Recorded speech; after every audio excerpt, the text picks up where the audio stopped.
Welcome to Operation Ouch. This very special show is about something that happens to all of us. Can you guess what it is? Well, here's a clue. Study. Angry, emotional. Don't worry about it, everyone goes through it. Be happy, it's normal, it's not scary.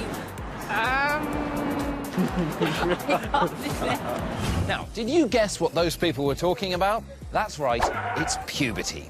Now, Zon, did you notice how a lot of those people didn't seem to want to talk about puberty at all? I did, Chris. There's a question. There is a question, isn't there?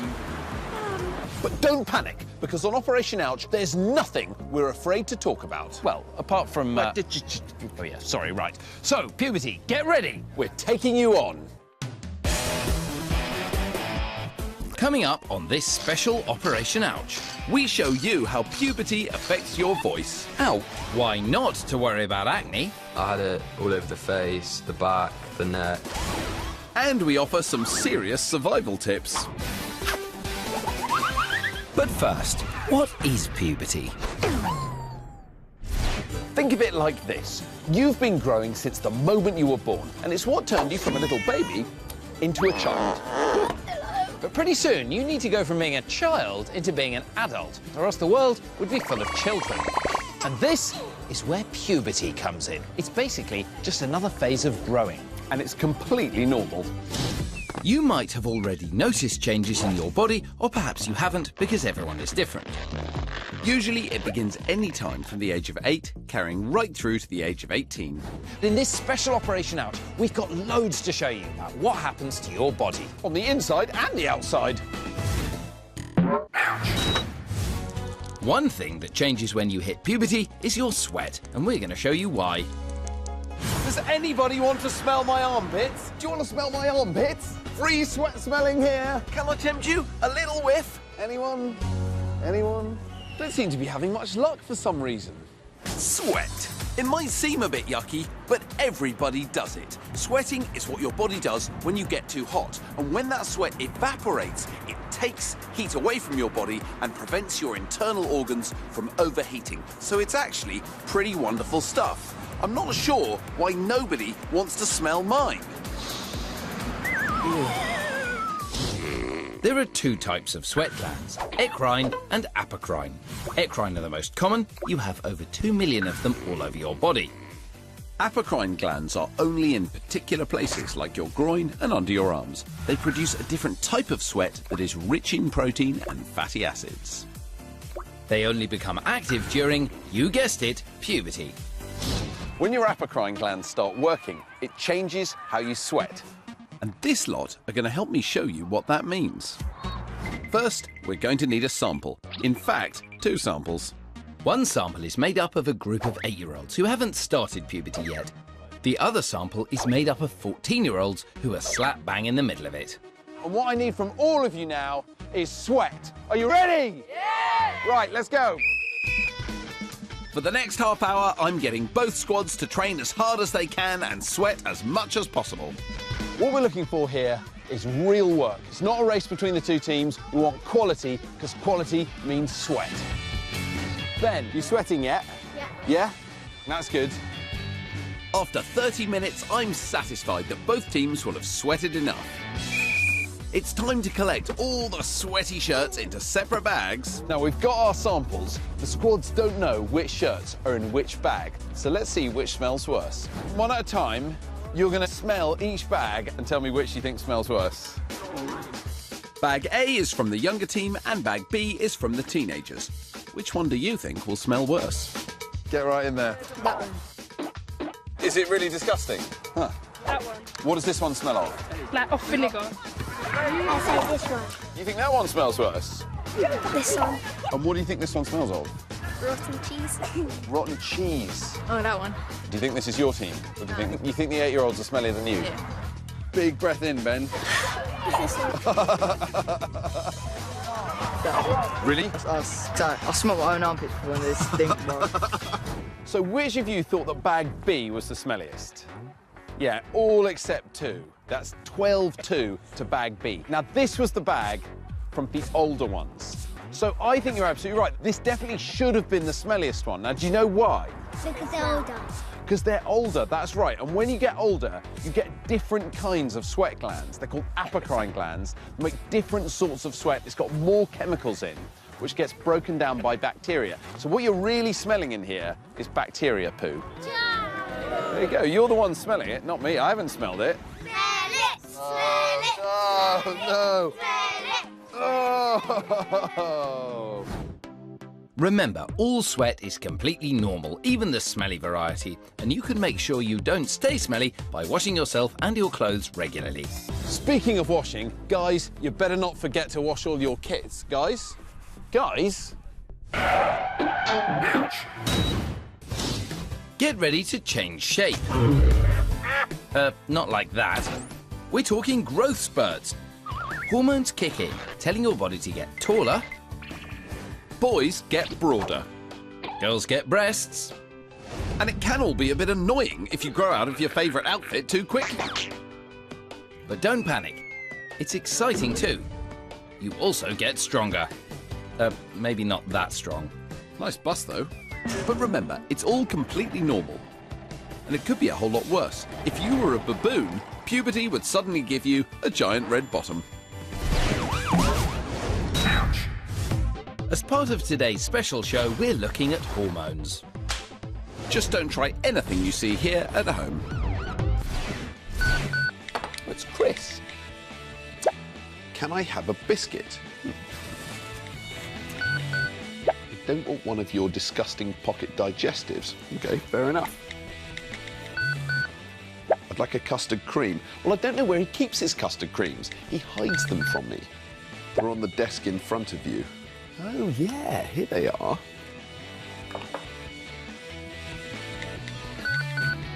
I've counted them. Can you write them down in the custard cream logbook so I can keep track? Chris, why are you sending me all these ridiculous text messages? I'm trying to work. Well, I'm glad you asked me that, Zant. It's not just because I want those custard creams, although I do want them. You've written them in the logbook now. It's because today's lab is all about hormones, and like texts, hormones are messages, but they're chemical ones sent around your body. You can't control them any more than Zand could control the number of texts I was sending him. You have hormones from the moment you're born, telling the different cells in your body what to do. Your pancreas makes the hormone insulin to control sugar levels in your blood. And your adrenal glands produce the hormone adrenaline when you're excited or scared, preparing your body for immediate action. And then there's your pituitary gland in your brain. And to show you what that looks like, I've actually got a real sheep's brain in my hand. Now, the first thing you'll notice is it's much smaller than a human brain. And that's probably why sheep are less intelligent than human beings. Chris, there might be sheep watching. It doesn't matter, they're sheep. They won't understand what I just said. All right, well, I've cut it in half so you can see right here at the base of the brain is the pituitary gland. Now take a look at this MRI scan of my actual brain. And there's my pituitary gland right there. Now, it may be small, but it has a big job to do because it's the pituitary gland that controls most of the hormones in your body. But when you reach puberty, your hormones go into supercharge mode. They spring into action like never before, and they're responsible for all the changes that take place during puberty. And one of these changes occurs in the voice box, the organ which allows you to speak. And we're going to show you what it looks like. Now, this is the larynx, or the voice box of a young pig. Your voice box is in your throat. It's the tough, rubbery bit here on your neck. Now, I also have a pig's larynx, except that mine is bigger than Chris's, and that's because it's from an adult pig. Now, one of these two larynxes will have a deeper sound than the other, but which one do you think it's going to be? The bellows are acting like your lungs, sending air past the vocal cords, which you can see here. And they make a sound when they vibrate. Compare the sound of this smaller larynx to the sound of the larger one. Can you hear the sound of the larger one is deeper than the smaller one? This change in sound is known as your voice breaking, and it happens to both boys and girls. Now, when you go through puberty, those hormones controlled by your pituitary gland tell your larynx to grow bigger, and that makes your voice get deeper. So, we've shown you that hormones are messages telling your body what to do. When you start puberty, your hormones become more active, telling you to grow into an adult. And remember, hormones are what make your voice break, only nothing's breaking at all. Your larynx actually gets bigger, and that makes your voice deeper. But whether you're a boy or a girl, don't panic, because it doesn't hurt at all. It's all completely normal. It's definitely more obvious for us boys, because our larynxes grow more than girls, and so it pushes this bit out. It's called your Adam's apple. Ow, why don't you poke your own Adam's apple? It's more fun poking yours. Stop it, it's really annoying. Really annoying, like sending somebody loads of text messages. Stop poking my Adam's apple. How did he do that? Get ready to get hairy. Okay, not that hairy. And don't worry, it's all completely normal. It happens to every mammal on the planet. Boys, you'll get hair on your face, and everyone gets new hair on their legs and armpits and between their legs. That's called pubic hair. In the animal world, getting hairy is the best way to attract a mate because it holds on to smelly sweat, which is apparently very enticing. But us humans have moved on a bit since we were apes. So we don't need it. Some people keep it, some remove it. It's up to you. Wherever you are in the UK, you can be sure that the emergency services are on standby, ready to take on whatever... What? What does this have to do with puberty? I mean, I love the emergency services, but how do they fit into this special episode? They will, Zond. They will. We're on call with the UK Emergency Services, and today Zand might get a few surprises. Ooh, on call with me is paramedic Jan Van. This is a rapid response vehicle, and it's on standby 24/7 to respond to whatever medical emergency calls come in. Ooh, sorry, Jan. Bit embarrassing. A new case is just in. So we've had a 999 call to see a male with a problem with his head. We know he's over 16, and we don't have any other details than that at the moment. So this could be a huge range of things. We need to get there as quickly as possible.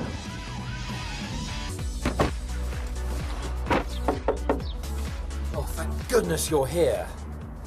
Chris? Yeah, my hair is just so greasy. It's just like someone's dipped my head in a bucket of lard. Dr. Chris, you only called 999 in a real emergency. Sorry, Jan. It's not on.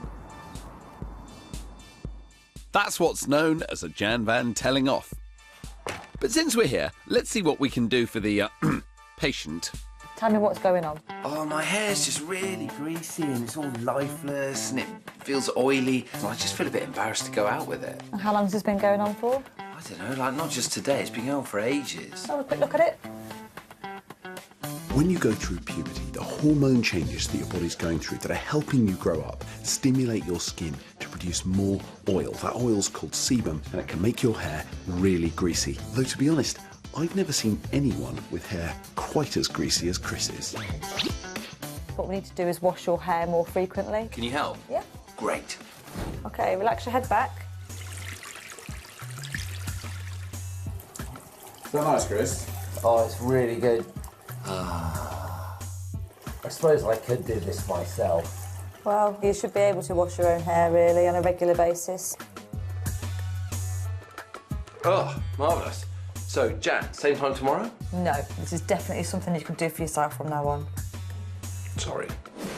If you've got greasy hair, there are lots of things you can do. There are special shampoos for greasy hair. You can actually get water-free shampoos, which for some people work very well, and you can get hair products which make your hair look less greasy. The one thing you shouldn't do is call an ambulance. And now we're heading out and about for our puberty special. At the clinic, Chris is open for business. Next patient, please. First in is 10-year-old Samantha with some mystery marks. So, Sam, what brings you to the Ouchmobile today? I have some interesting stretch marks on my legs. What's the diagnosis, Doc? Sounds like a case of I've got some interesting stretch marks on my legs, itis, but don't panic. So, Sam, open the eyelid.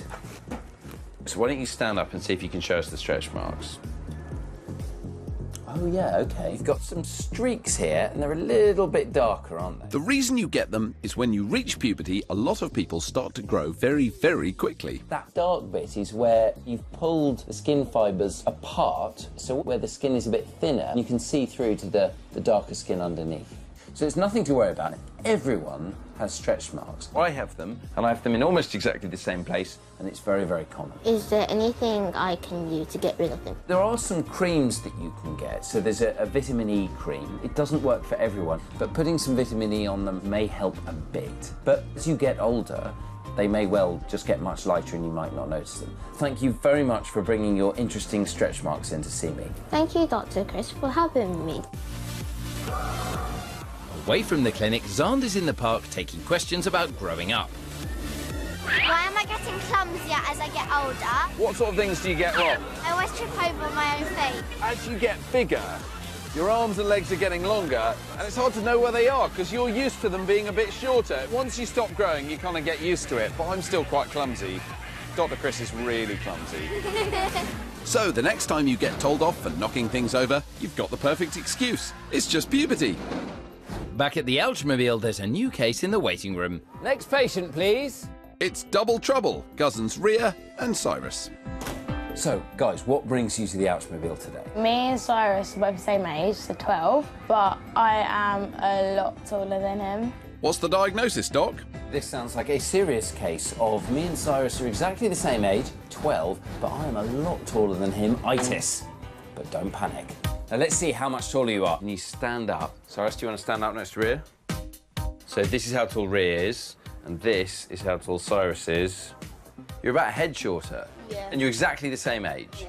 Have a seat. So, what do you want to know about this? I want to know why boys have their growth spurts later than girls. We don't know why boys start later, but girls can start kind of age 10 to 12, and boys tend to start more like 12 to 14, 15. So that's because your body starts releasing a hormone called testosterone. It's testosterone that makes both boys and girls have this sudden growth spurt.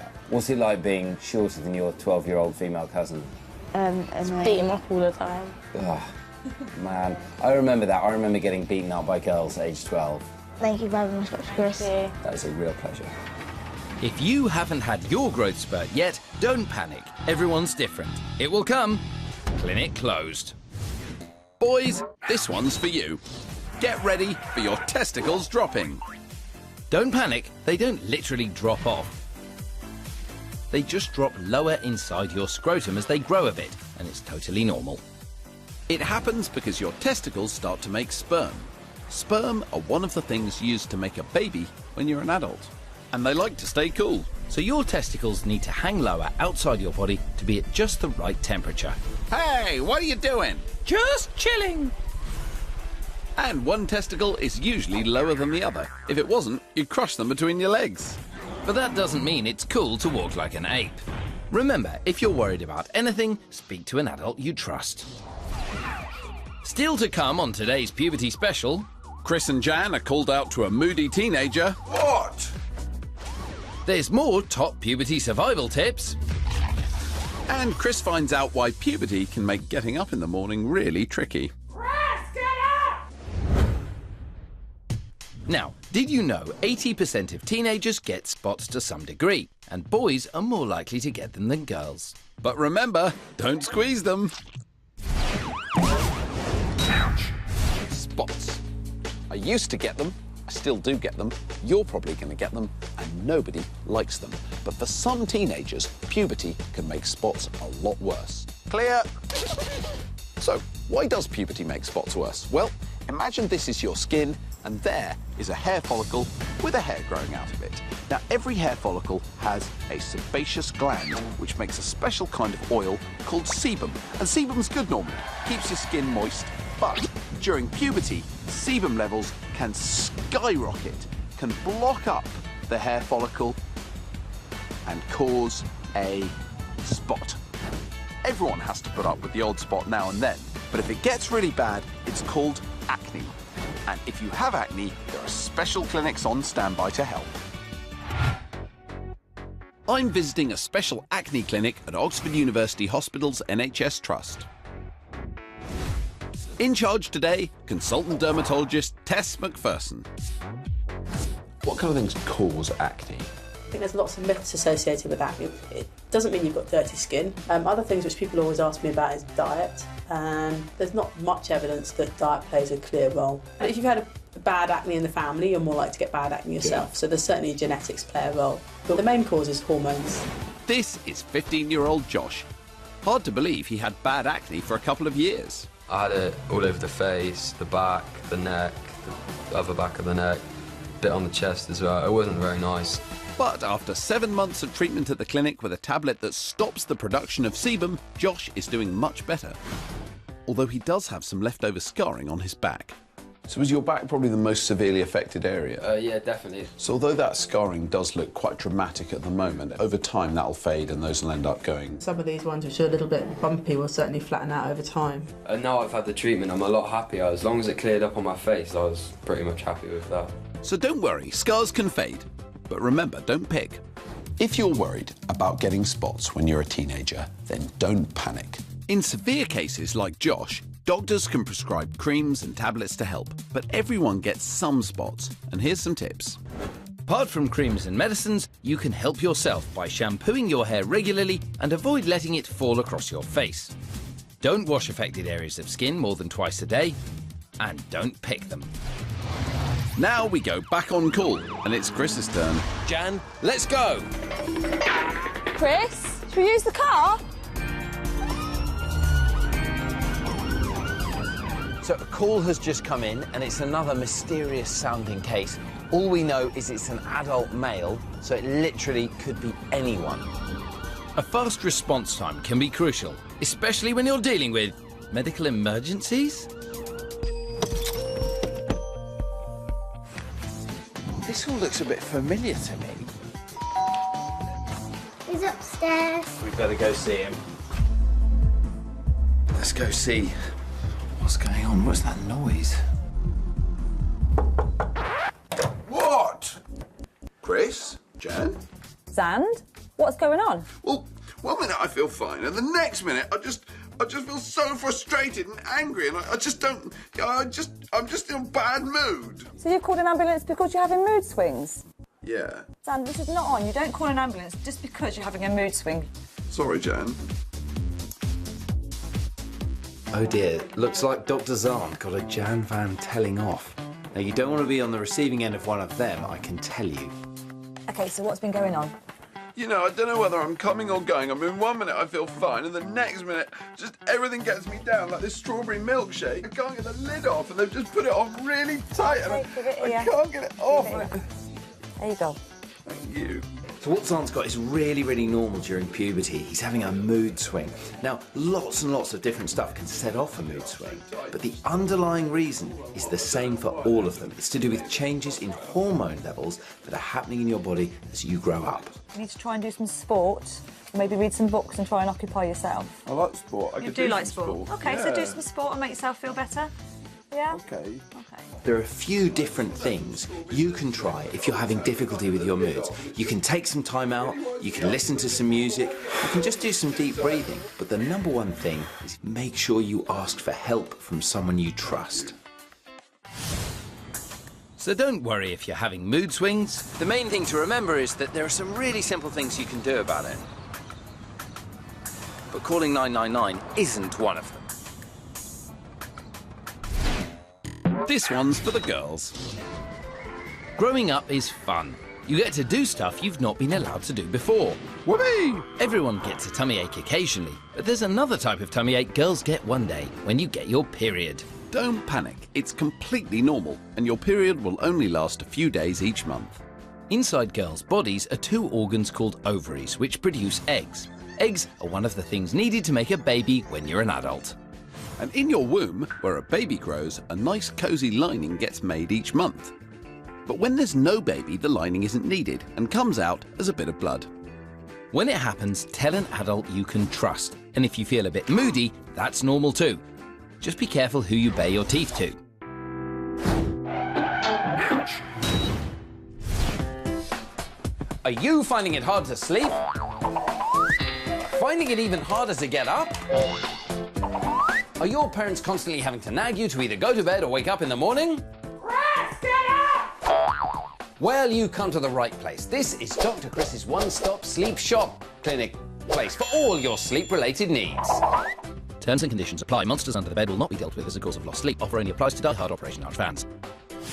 Going to bed late and not getting up on time are things we all do occasionally. But if you're hitting puberty, there's actually a scientific explanation. It's not just laziness, or not most of the time. It's all part of becoming an adult. Now, to show you why, I'm going to need some spit and some more sleep. Now, leave me alone.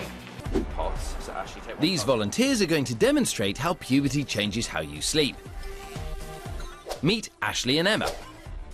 They're 8 years old and they're our young sleepers. And this is Thomas, Megan and Alana. They're all 13, they're our teen sleepers.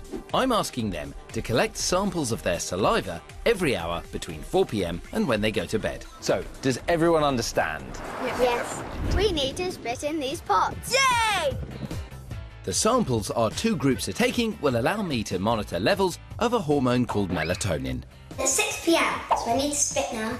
Melatonin is a hormone your body releases to make you fall asleep and get some rest. Good night. I've come to meet neuroscientist Dr. Paul Greengrass.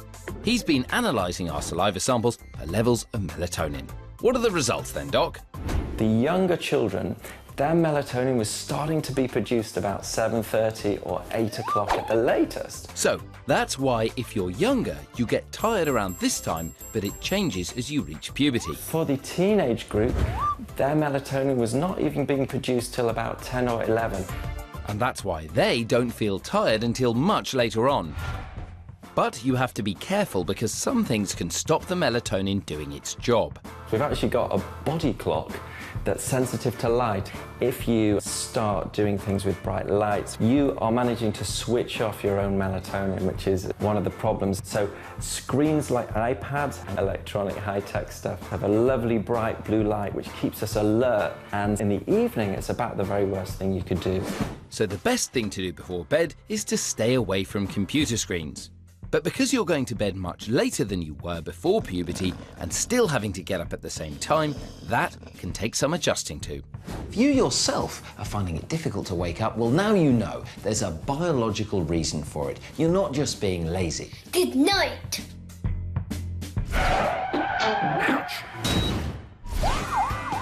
Although we've not been able to include everything in this puberty special, hopefully we've covered most of what you wanted to know. And remember, puberty is totally normal. It may start earlier for some of you than for others, but it happens to everyone in the end. What? It's just another phase of growing up And preparing you for being an adult.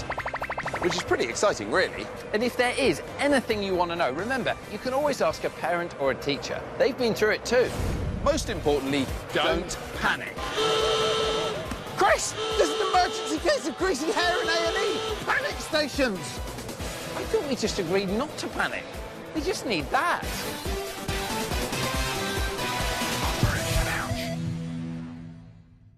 Welcome to Operation Ouch. This very special show is about something that happens to all of us. Can you guess what it is? Well, here's a clue. Study. Angry, emotional. Don't worry about it, everyone goes through it. Be happy, it's normal, it's not scary. Now, did you guess what those people were talking about? That's right, it's puberty. Now, Zon, did you notice how a lot of those people didn't seem to want to talk about puberty at all? I did, Chris. There's a question. There is a question, isn't there? But don't panic, because on Operation Ouch, there's nothing we're afraid to talk about. Well, apart from... oh, yeah, sorry, right. So, puberty, get ready. We're taking you on. Coming up on this special Operation Ouch, we show you how puberty affects your voice. How? Why not to worry about acne? I had it all over the face, the back, the neck. And we offer some serious survival tips. But first, what is puberty? Think of it like this. You've been growing since the moment you were born, and it's what turned you from a little baby into a child. But pretty soon, you need to go from being a child into being an adult, or else the world would be full of children. And this is where puberty comes in. It's basically just another phase of growing. And it's completely normal. You might have already noticed changes in your body, or perhaps you haven't, because everyone is different. Usually it begins any time from the age of 8, carrying right through to the age of 18. In this special operation out, we've got loads to show you about what happens to your body. On the inside and the outside. One thing that changes when you hit puberty is your sweat, and we're going to show you why. Does anybody want to smell my armpits? Do you want to smell my armpits? Free sweat smelling here. Can I tempt you? A little whiff. Anyone? Anyone? Don't seem to be having much luck for some reason. Sweat. It might seem a bit yucky, but everybody does it. Sweating is what your body does when you get too hot. And when that sweat evaporates, it takes heat away from your body and prevents your internal organs from overheating. So it's actually pretty wonderful stuff. I'm not sure why nobody wants to smell mine. There are two types of sweat glands, eccrine and apocrine. Eccrine are the most common. You have over 2 million of them all over your body. Apocrine glands are only in particular places like your groin and under your arms. They produce a different type of sweat